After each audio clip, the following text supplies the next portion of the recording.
Salut tout le monde, j'espère que vous allez toujours aussi bien que d'habitude. Moi qui commence cette intro toujours de la même tabarnak de façon. J'espère que c'est pas trop tannant.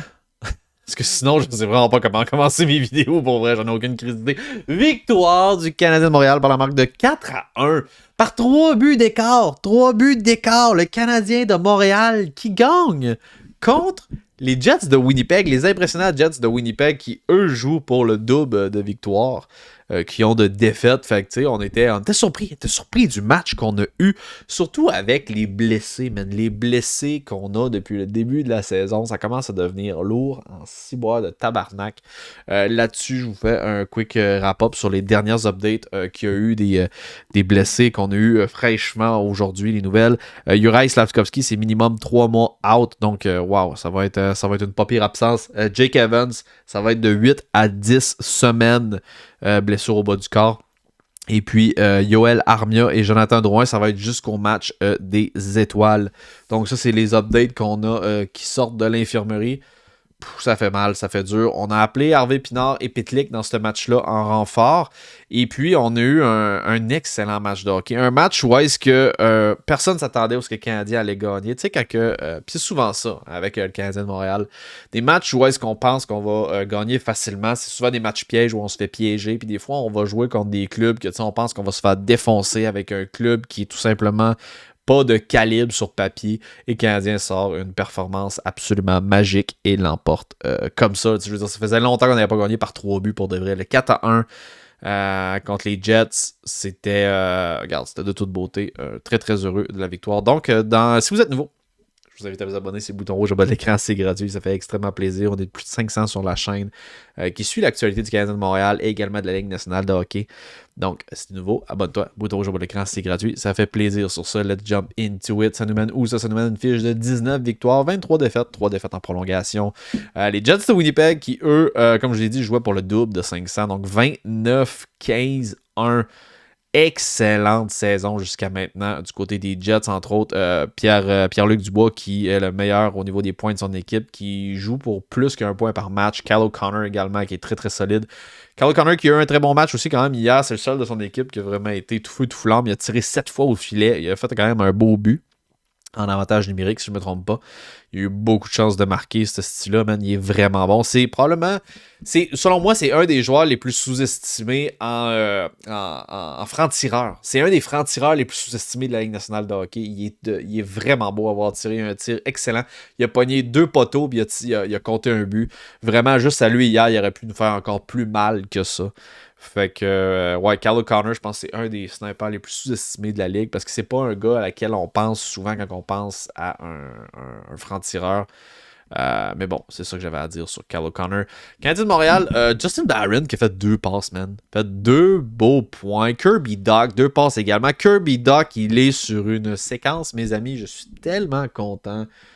Kirby Dach, je vous le dis, je le répète encore, pour moi, c'est ma petite révélation cette année. Il y a beaucoup de gens qui, quand on a fait l'échange, le monde n'était pas tellement certain encore avec Romanov, j'en reviens là-dessus, mais il y a beaucoup de monde qui était négatif à son endroit, il n'avait rien fait avec les meilleurs éléments des Hawks, arrive ici à Montréal, on le chamboule sur le premier, sur le deuxième trio, des fois sur le 3, va au centre, est misérable sur le cercle des mises en jeu, joue quand même au centre.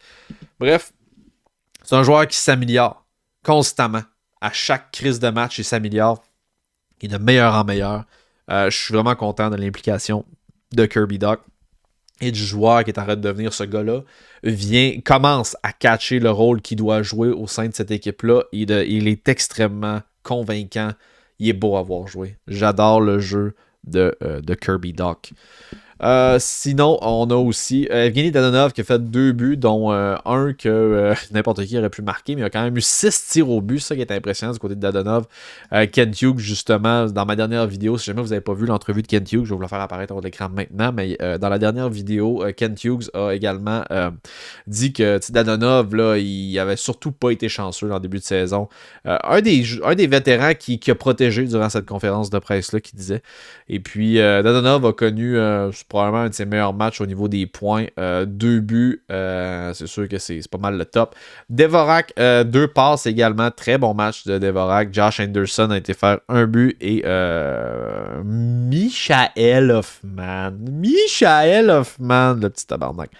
Matheson, une passe. Savard, une passe. Cole Caulfield tiré 3 fois au filet. Et Nick Suzuki, patate. C'est rare que ça arrive, mais ouais, Nick Suzuki était patate, mais c'est surtout lui. Là. Lui en bas que je vais vous parler encore. Lui en bas, pas été le plus sollicité tant que ça, mais il a eu des tirs de qualité, croyez-moi. Sur 26 tirs qui étaient dirigés vers lui, 25 arrêts. Pourcentage d'efficacité de 962. Le petit Samuel Montembeault qui joue au-dessus de sa tête présentement. Est-ce qu'il joue? Non. On recommence. Est-ce qu'il joue au-dessus de sa tête présentement? Est-ce qu'il joue au-delà de ses compétences? Ou est-ce qu'on n'est juste pas en train d'assister en direct à l'éclosion de Samuel Montembeault et son potentiel? Peut-être pas l'éclosion, mais à tout de moins, la réalisation de son potentiel il est en train de monter. Il est en train de monter peut-être les échelons tranquillement, pas vite. Et puis ça, c'est une de mes questions que je vais vous demander direct, que vous allez répondre dans l'espace commentaire, bien sûr, toujours.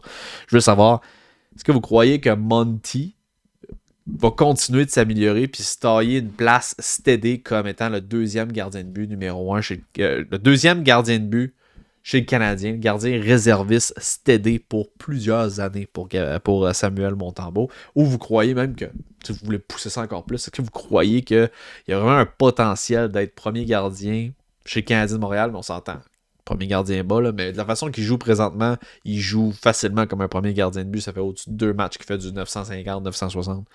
En tout cas, s'il peut garder ça, ce pace-là, ça pourrait être assez solide. Ouais, comme je vous avais dit, j'avais des nouvelles au niveau de l'infirmerie. Ça, c'est bon, je vous l'ai déjà dit. Sinon, moi, j'ai beaucoup aimé le match de Matheson. C'était son retour au jeu. Matheson, encore une fois, là où est-ce qu'il nous manque, c'est en circulation offensive. C'est un joueur qui est axé sur la circulation, une bonne première passe, quand il décide de la passer. Je déteste quand il décide de monter. Il a fait encore des erreurs durant ce match-là, mais bon, j'ai l'impression que ça va faire partie de son ADN, puis ça va le suivre tout le long de la saison, puis peut-être toute sa carrière. C'est le genre de joueur qui, en transition, quand il décide de monter avec, il est dangereux. Là. Il perd souvent la rondelle, prend pas nécessairement les meilleures décisions. Quand il peut être de sa zone ou à partir de la ligne rouge, être capable d'envoyer une bonne première passe, il est excellent. Comme je l'ai dit, en transition, il était super bon. Alexander Romanov était bon aussi pour ça avec les Canadiens. Puis Matheson est bon pour ça. Zone offensive aussi. Défensivement, il a bien fait hier. Il n'y a absolument rien à dire. Tu voyais, là, en zone offensive, ça nous a manqué un carrière arrière comme ça qui est capable de bien distribuer la rondelle. Il y a eu également du temps d'avantage numérique, si je ne me trompe pas. Fait que, ouais, bon retour de son côté. Beaucoup de vitesse, beaucoup d'implication physique au niveau de Raphaël Harvey-Pinard qui a eu ses chances également. Il y a eu un tir où il a failli marquer. Et puis, Rem Pitlick a amené également beaucoup d'énergie. Ces deux joueurs-là étaient enragés. Ils avaient hâte de vouloir jouer. Et ça l'a paru. Ça l'a vraiment paru hier.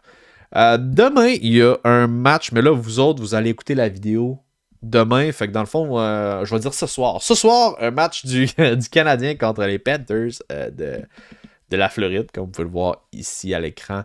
Donc, ça va être encore à Montréal, 7h. Dans le fond, 7h à 19h du soir. Ça va être le match des Panthers contre Montréal. Panthers qui, eux, écoute, c'est pas une saison à tout casser nécessairement de leur côté aussi. On a leur choix aux Panthers. Hein? Panthers qui jouent pour 500, 21-25. Ils ont joué hier, perdu en prolongation contre les Maple Leafs de Toronto. C'est une équipe qui, écoute, je sais pas qu'est-ce qui se passe de pas terrible avec cette équipe-là. Je regarde le line-up. Ils ont un bon line-up. Matthew Tkachuk, les frères Stahl, Barkov, Reinhardt.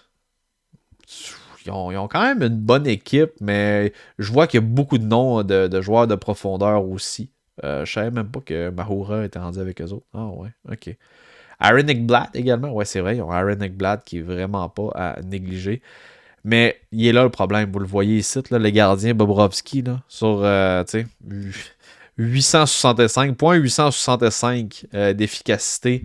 Et puis, si on prend le temps de regarder son débit ensemble, je sais qu'il y a une saison plutôt ordinaire. Il ne goal même pas pour 900 cette année. C'est sa première fois en carrière. Hein. Il y a eu une fois qu'il a commencé à ses débuts qui n'était pas pour 900. Mais dans les livres des records, là, c'est sa pire saison cette année.